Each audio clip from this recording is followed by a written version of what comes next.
What's happening, everybody? On YouTube, Steve here, Rake and Profit, back to you with another video. And in this video, I am back with my good friend Joe, 8-figure drop shipper on eBay and Amazon. And this is part 2 of our Sale Freaks tutorial. In our first video, if you haven't watched it, we covered pretty much how to get started with the Sale Freaks software, which is going to help you to start your drop shipping business, to automate things. And we covered the global settings. In this video, we're actually going to be talking about the Sale Freak Locator. So this is a very important video. If you're following step by step, make sure you're taking action on every single video, because ultimately the goal of this entire series is to get you up and running so you can start to automate your business, start making money, and really build something that's going to be sustainable long term. So Joe, what's going on, brother? How are you doing from Rhode Island? How's it going, man? Doing pretty well. Ready to kind of teach everybody how to use the locator today and, start finding some good items. Awesome, man. Let's rock and roll. So first and foremost, like I said, we covered the global settings the first video. Today, we're talking all about, in video number 2, the locator. What exactly is the locator? So the locator essentially is where, kind of as it's called, it's going to be where you're locating your items that you're going to be listing on eBay. So to I guess summarize, you're basically going to dump an Amazon link in there, and it's going to basically rip those items off of Amazon and allow you to filter down what you're looking for however you see fit. It's pretty straightforward. Pretty much what we're doing is trying to break everything down for you step by step, so there's no excuses. I mean, we already took away the barrier of getting started for free. And if you go to rakeandprofit.com/salefreaks, there's a link below. You can actually get 100 listings for free for life. I talked to Ben, and he's the manager over at Sale Freaks. 100 listings for free. So there's no excuse. Let's show them right now if you want to get your screen share all set up, Joe. And let's just show them exactly how they can go ahead and rip that information from Amazon to get their items listed on eBay using that locator. I'll get it loaded up right now. All right. All right, it should be Perfect. Up now. Can you see it? Okay, cool. Yep, looks good, brother. I guess we'll dive right in. So this is your dashboard. This is what you would see when you first log into Sale Freaks. Obviously, as we've said in the past, there's nothing on this account. It's just a demo account. So to get to the locator, what we're going to do is come right over here under Listing Wizard and drop down to the locator. So now that we're at the locator, I have a few test searches done here for you guys so that we don't have to wait for the results to load, but I'll show you how to create one of these searches to start off. So basically there's a couple different ways that you can run your search. You have a speed search and compare, a speed search, and an add-on multiplier search. So the search and compare is going to basically check for competition, see how well something sells, see if it's a competitive item. A speed search is not really going to give you any data on that item at all. It's literally just going to rip every single item from the Amazon link that you put in, which I'll show you in a minute. And the add-on item multiplier search basically takes an add-on item, which I believe you need $25 or more for an add-on item to ship in your cart. So let's say in your global settings, as I showed you in the last video, you set your add-on multiplier to say 5 or 10. It's going to take that add-on that it finds in the locator search and multiply it by 5 items, 10 items, and make it a multi-pack so that it can ship and exceed the $25 minimum. All right, so let's go over to Amazon. Want to just let me know if this works when I click over there, so hopefully you can see it? Sure. Okay, are we on Amazon? Yep, looking good. Cool. Yeah, so the last search I did for demo was just just coffee for an add-on, because it seemed like the category I kept searching for was coffee-related things like coffee makers and so on. So I figured I'd just keep that flow going. But let's just go back from the beginning, and we're going to replicate this one right here. Basically, it says coffee maker 2. Doesn't matter. We'll get to that after. We're working backwards here. So let's take this same link, paste it up here, and here's the search I made. So basically, let's say we're looking to sell some coffee makers, coffee machines on eBay, and we want to filter out some of the bad stuff and, basically only sell competitive items. What I essentially did here was we can go back from the start and just search coffee maker. basically, like, I started from a regular search of coffee maker and try to filter it down to less results. As you see, we got 40,000 results here. It's probably too much, probably too general. Um, you generally want to get your searches below 10,000 items uh, to have the most success to Locator. So some things you can do right off the beginning would be choose a category. You almost always want to make sure that you choose a category, because if you don't, what tends to happen is Amazon only shows like 7 pages here. So as you can see, we have 40,000 items with 7 pages. So if Sale Freaks were to search for these items, they're only going to return the results of 7 pages, nowhere near 40,000 items. So as you can see, when you click a category, let's start with, let's say, coffee machines, if you want to be relatively specific. Now we have 1,000 results. You'll see that now that we're in a category, when you scroll to the bottom of the page, you now show a maximum of 94 pages. Again, the purpose for picking the category is to make sure that you get all the results available to you, so that when you do put in the locator, it does in fact search all the results. So now that we have our category selected, we've narrowed our search down a little bit more. Let's say you don't quite want even 1,000 results. Let's say you want, a little bit less. So you might come down and say, okay, well, I'm only willing to sell items that are 3 stars and above. Okay, so we're down to what, 856. So you might want to further filter down and say, all right, I'm willing to sell things that are between $5 and I don't want it to cost more than $250. Maybe your goal is less than $250. You can put whatever you want here.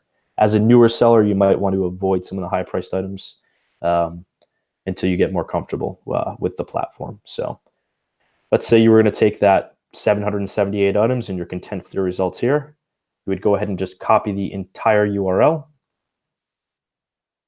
bring it on over to the locator, which, as we discussed before, is from the drop-down menu on that says Listing Wizard, and you click Locator. So argument is where your URL goes. We'll just drop that right in there. Condition is the condition the item's in. You either have new or open box. Open box, I think, would require another video, so we can get into those conditions at a later point in time. So let's see. But basically, the procedure to search would be just about the same. But anyways, you get your argument here, which is the URL. Now you determine, well, let's put a name in. Let's call it, again, coffee maker. We'll call it 3. We already did 2. And then you determine which style of search you want to run. As we said before, search and compare. All this is going to do is literally rip all 778 items from Amazon. This is not going to tell you anything about the product. It's not going to provide you any data. It's simply going to get all 778 ASINs. And if you want to list all 778 without any research, that's the route you would go. I'm sorry, speed search. I have the wrong one selected, but you get what I'm saying. Search and compare is how you would get actual competitive data on the item. So it's going to determine, again, how many times is this sold in the past 30 days or so? How many, is it a competitive item? Are we not finding any competition at all? It's just going to give you a little bit more data about those items. And as we said, the add-on multiplier would multiply add-ons. So I know I'm rambling a little bit. Steve, do you think we're making some sense here? Should I go into the examples of what the results would look like? Absolutely, man. I'm learning a lot right here as well. So let's definitely keep moving forward. So let's dive into the results then, and I can clarify some of those things better if needed after. So let's start with a search and compare result. This one right here, I had ran under search and compare. So your search and compare results are going to look something like this when they're done. You're going to see eBay ranking. I think if you hover over them, it might tell you. So I don't have the numbers in front of me right now, but I think Sale Freaks has it written down somewhere. They have a guide on like a PDF or something that'll show you exactly the numbers per each category. I probably should have grabbed that before the video, but the general idea here is that you're gonna try to find competitive items, or not competitive items, but hot selling items. So you might want to eliminate cold, warm, not competitive, no competition detected. So we're left with the hot items, the very hot items, the super hot items. I can recap after this and try to get you the numbers for those to let you know what they mean in particular. But the next option would be Amazon review count. So again, do you want items that have below 10 reviews, 10 to 50? I mean, I personally like to see, anything here and above. The reviews aren't super important, but I tend to stay away from the ones that are below 10. Not to say I don't sell some that are in that category, but if you're a newer seller, you probably just want to grab good items and not waste too much time with, not riskier items, but items that may be less likely to sell. Once your limits improve, you can start experimenting with more of these options like cold, warm, etc. And to clarify, not competitive means there's not much competition detected. No competition detected means there's no competition detected, as it says. In other words, there are no other eBay sellers that appear to be selling that item. You can experiment with those later as well, but just realize they'll return lots more results. So if you have low limits, you want to be a little bit more pickier with what you list. So over here, just a few more things that you could use to filter out. I don't use too many of these here personally. Basically, you could say, hey, in the title, I want the title to contain, the word, whatever it may be, coffee, or I don't want it to contain coffee. That would just be ways to refine your results further. I personally, like I said, don't use those. I'll refine my results on Amazon before I actually put it in the locator. Again, this would be a filter for monetary profit. You could say I want my profit to be greater than $1, less than $10. Again, I personally don't really use these because Amazon prices do change all the time, and what may be a $1 profit today might not be tomorrow. But again, this is based on competition, so take it as you will. Over here, similar to monetary profit, would be your profit percentage. You could say, hey, I want to see items greater than, say, 1% or less than 10%, however you want to do that. And then competition, you can let's see, basically say how you want to configure that. Let's see, it says, like I said, I don't use these, so I don't think it's super important to go over those. And then over here, prime or non-prime. If you're newer, you probably want to stick with prime items. That's just my advice. If you become a little more experienced and you have a larger store, you can start to experiment with non-prime items, which would be third-party sellers. So after you go through all your prefixes and whatnot, you would just hit show results. So yeah, as you can see, we have 41 results. So basically, we've filtered down to just hot, very hot, super hot items with 10 feedback or more. At this point, you would essentially just go ahead and select all those results, or deselect certain ones if for whatever reason they don't meet your needs. I don't personally always worry about profit because, again, maybe there's just a large box store that has their own inventory of this, so they're going to compete with you pretty heavily. It's not to say you can't sell that item at all. As you can see, there's 20 competitors on it. That could be good or bad. Obviously, competitive items may make it tougher to sell at first, but sometimes it's better to just sell those hot selling items rather than try to sell something that nobody's even looking for. Why is it showing a loss and like negative profit for everything? Did I miss something? So no, not really. I'll further explain that again. Glad you're here to kind of help me go through this because I tend to ramble. But yeah, so profit over here, we could easily filter that out if I said something like, I want my profit greater than, let's say 0% to break even, 1%. I don't know if we're going to retrieve any results because I did do an extremely small search for the sake of making an example easy. But yeah, in this case, nothing comes up. I generally run searches of like 10,000 items, so you obviously have many more results, and you can be a little bit more particular with your filtering. But again, I did a smaller search here. As I said before, I don't really worry about these too much because, again, sometimes these might be people who stock their own inventory, might be a box store. It's not to say you can't sell it. And there's also some people on there who price extremely low, or they price just for cash back. So they might start pricing, negatively off the beginning. So this is literally just going to be compared to the lowest price competitor. I personally never cared what the assumed profit or profit percentage was from the beginning. That's just me personally. Um, I'd rather list items that appear to be hot selling and, filter them out after if I see that I need to. But and again, this in no way means that you're going to make negative $5 here.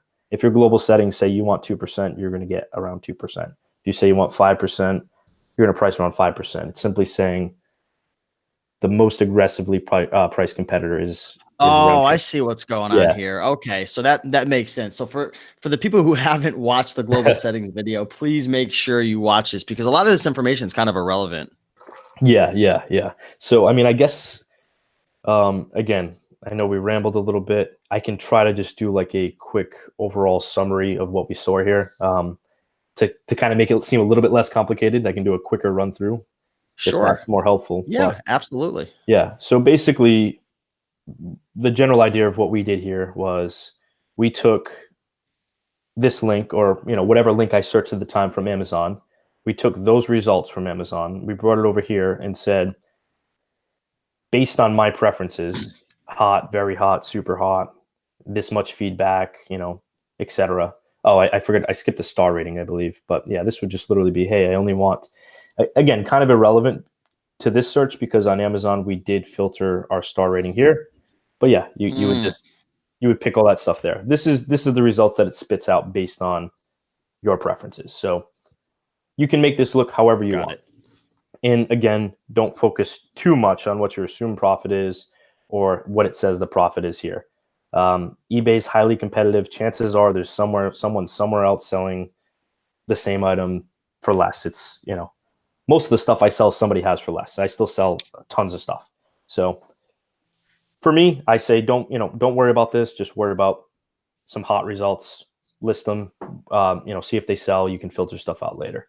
So let me Hopefully, ask you, Joe. yeah, Sorry to cut you off, brother. So now that you have this list of coffee makers that fit the criteria that we search for, sure. um, do you go ahead and and I know we're going to be covering more about like listing items and different videos and stuff. Like this is a complete series. Like we have so many videos to Yeah, do. Joe's going to be on one more, but I'm going to have a bunch of other expert drop shippers and people making videos in the series. But are you going to actually go ahead and optimize optimize these listings before you list them? Or is your strategy, and I'm sure there's many strategies, is your strategy just to list them up the way they are and just go mostly based on like hot sellers? yeah. So in my case, I tend to aim more for volume.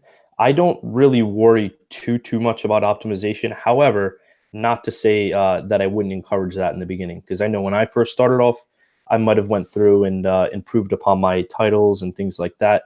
However, I don't think it's a major piece. I don't think it's extremely important right now, the way eBay seems to be running at least.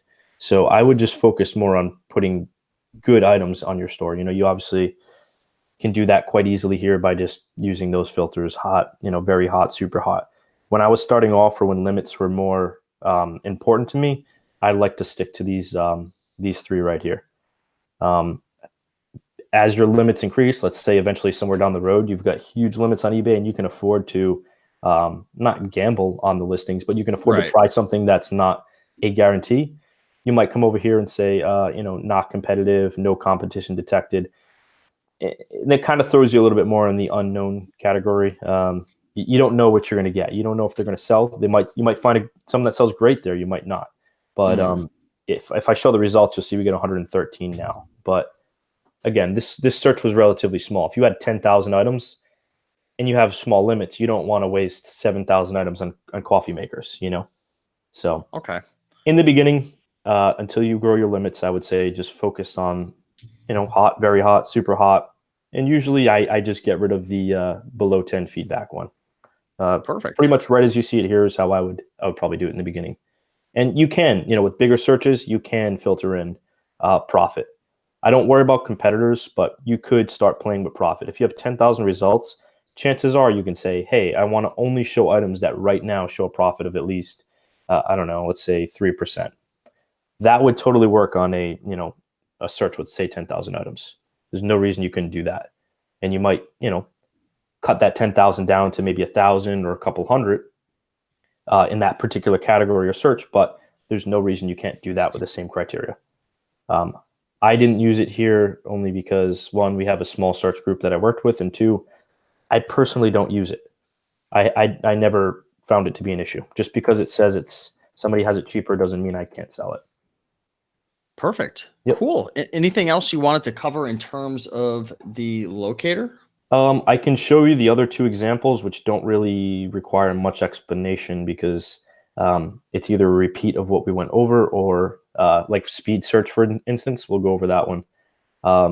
You'll see that there's literally nothing you can filter. So speed search is, let's say somebody who has higher limits and they say, hey, look, I'm willing to risk selling some stuff that may not be, a super hot selling item. I just want to list it all within this category.